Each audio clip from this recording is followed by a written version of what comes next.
Hello everyone and welcome back to Rick's Garage. Today's the day where I'm going to have to hit the brakes on Project QuaranTina.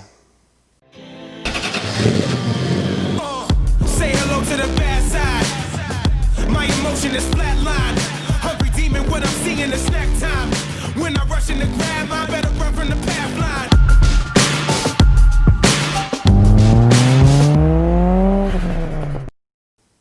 Don't worry guys, I meant that opening statement literally, because today's episode is going to focus on rebuilding the braking system.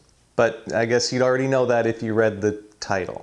QuaranTina still needs a lot more checking before she's ready for the road, but more important than making a bike go is being able to make it stop.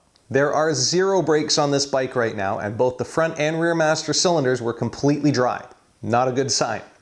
Since the bike sat for so long in a shed, I also found that all the calipers were completely frozen. It took 3 solid days of applying penetrating oil just to free the piston from its housing. These things need some more attention than just a seal kit to get them operational again. Thankfully, there's not too many components to strip them down to a bare casting. This bleeder screw came out nicely, but on a job like this, you're almost guaranteed to have at least one break off. If it does, don't panic. Well, don't panic as long as you have an easy out. A screw extractor, as it's also known as, is a tool with a left-hand twist at the end that bites into a broken fastener as you try to loosen it. You'll have to drill a pilot hole down the center of the broken item in order for the easy out to grab, so be very careful not to hit the threads inside the caliper. Also, when you're done, always chase the threads with the appropriate tap. After pulling out the piston seal with a pick, I've got a brass wire wheel on a rotary tool to clean out the slot where it sat. Next, gently give the piston and bore a run through with some 4/0 steel wool. It's coarse enough to remove light rust, but smooth enough not to damage the polished surface. Once that's all done, there's a little bit of elbow grease needed. I hit the calipers and brackets with a hand brush to knock off any loose crap, then move to the paint stripping wheel on my drill.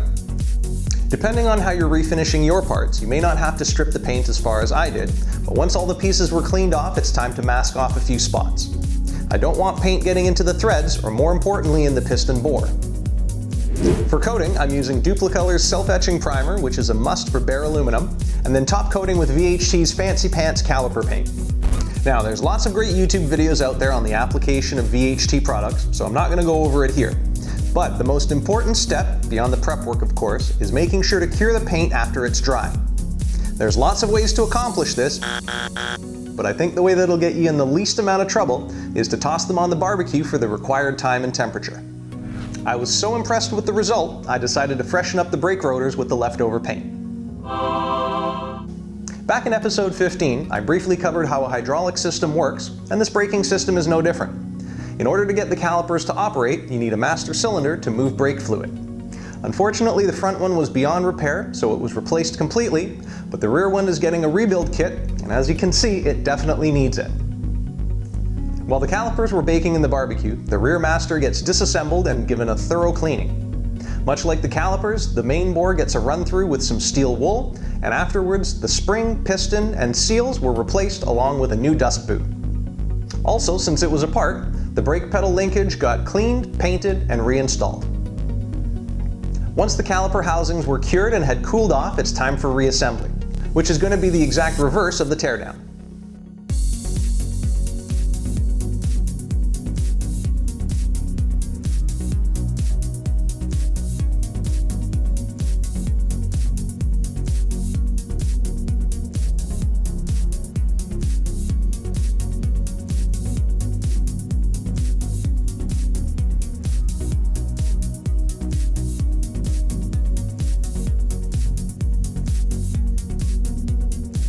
The caliper brackets get bolted to the front fork and loaded with new brake pads before the fresh calipers are installed.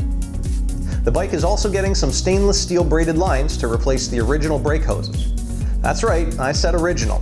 That's a DOT tag from 1977. Scary. There is no way these things are getting reused.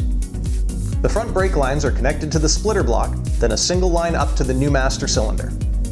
Once the front's sorted, the rear master cylinder is bolted back on the chassis. You'll notice the linkage under the plunger has a threaded adjustment. That sets the position and travel of the brake pedal, so it'll get set once I bleed the rear circuit. The rear caliper bracket is loaded with some pads, same as the front, And once the line is attached with some new copper banjo bolt gaskets, both systems are filled with .3 brake fluid and all the air is bled out of the system. Well, now that QuaranTina can actually come to a stop, it gives me a little bit more confidence with the idea of getting on and going for a ride.